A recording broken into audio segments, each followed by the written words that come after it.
आपण पाहत आहात बीबी महाराष्ट्र न्यूज, खबरबात महाराष्ट्राची।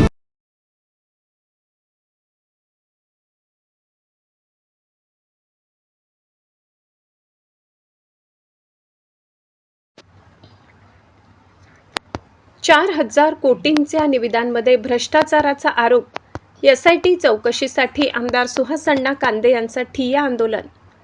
राज्यातील अन्न व नागरी पुरवठा विभागाच्या सुमारे 4,000 कोटी रुपयांच्या धान्य वाहतूक निविदांवरून मोठा वाद निर्माण झाला आहे।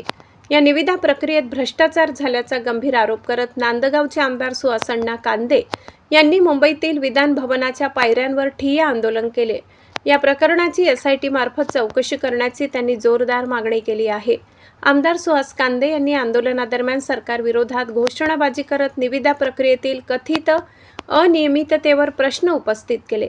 त्यांच्या म्हणण्यानुसार यापूर्वी धान्य वाहतुकीच्या निविदा 3 वर्षांसाठी काढल्या जात होत्या, मात्र यावेळी कोणतेही स्पष्ट कारण न देता त्या थेट 5 वर्षांसाठी काढण्यात आल्याने पारदर्शकतेबाबत संशय निर्माण झाला आहे।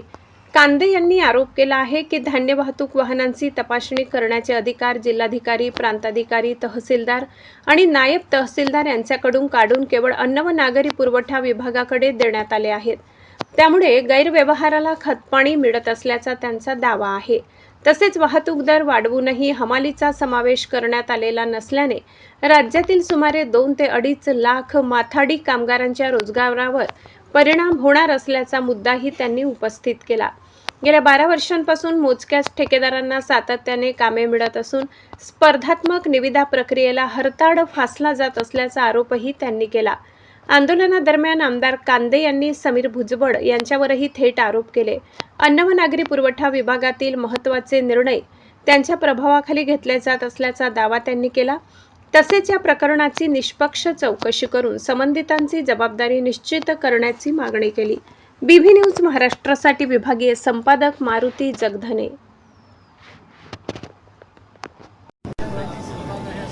या भ्रष्टाचारामध्ये समीर भुजबळचा सहभाग आहे हे मी आवर्जून सांगतो। मी आपल्याला सांगतो की हे जे 4,000 कोटीचं टेंडर आहे हे पूर्वी 3 वर्षाचंच राहायचं। गेली 20 वर्षापासून 3 वर्षाचंच होतं। यावेळेस हे 5 वर्षाचं टेंडर केलेलं आहे आणि गेली 20 वर्षापासून तेच कॉन्ट्रॅक्टर आहेत। हायकोर्टात गेलो होतो, मी आपल्याला हायकोर्टाची प्रत देतो। हायकोर्टाने याच्यावर ताशेरे ओढले की गेली 12 ते 15 वर्षापासून तेच कॉन्ट्रॅक्टर का बरं आहेत? महाराष्ट्रात बाकी कॉन्ट्रॅक्टर शिल्लकच राहिले नाहीत का? बाकीचे कॉन्ट्रॅक्टर कामच करत नाही का? आणि मग ही रिंग हे 26 कॉन्ट्रॅक्टर आणि समीर भुजबळ हॉटेल आंबेसेटरच्या माणिक मॉल सोसायटीमध्ये बसले। मी तर असं म्हणेल की एसआयटी स्थापन करा, यांचे लोकेशन चेक करा, समीर भुजबळचं लोकेशन चेक करा आणि या कॉन्ट्रॅक्टरचं लोकेशन चेक करा। आपल्याला सगळे माणिक मॉलचे लोकेशन सापडतील। एसआयटी स्थापन करा। मी आदरणीय मुख्यमंत्री महोदयांना विनंती करतो की एसआयटी स्थापन करा आणि एसआयटी स्थापन करून याची चौकशी करा।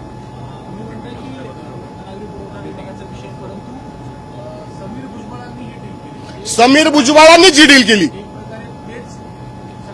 सर्व विभाग समीर भुजबळच चालवतो। आदरणीय साहेबांना बऱ्याच गोष्टी माहीत नसतात। सर्व व्यवहार, आर्थिक भ्रष्टाचार हा फक्त समीर भुजबळने केलेला आहे।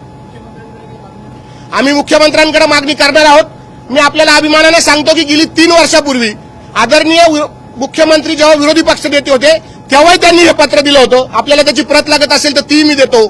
त्यांनी सांगितलं होतं की हे 5 वर्षाचं करू नका, हे 3 वर्षाचंच असू द्या। धन्यवाद।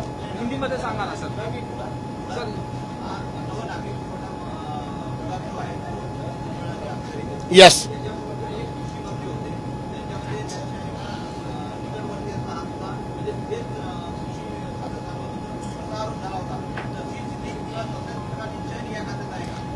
मला असं वाटतं की ती माहिती चुकीची आहे। गेली मागच्याही सरकार होतं त्यावेळेस हे खातं भुजबळांकडेच होतं आणि आताही हे खातं भुजबळांकडेच आहे। गेली 5 वर्षापासून हे खातं भुजबळांकडेच आहे। मी हमालाच्या बाबतीमध्ये हे पहिल्यांदा घडलं की हमालांना वंचित ठेवलं।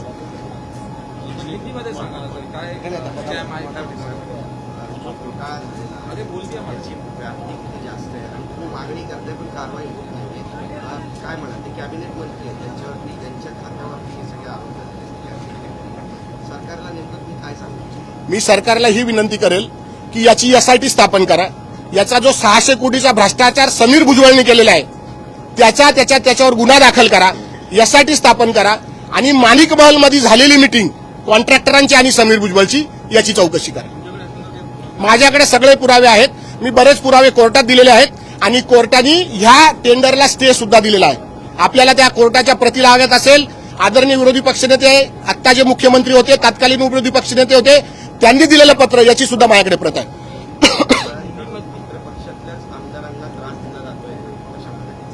नाही, भुजबळ काही इतके मोठे नाहीये की त्रास देतील, असं काही नाही. परंतु भ्रष्टाचार हा नक्की झालेला आहे.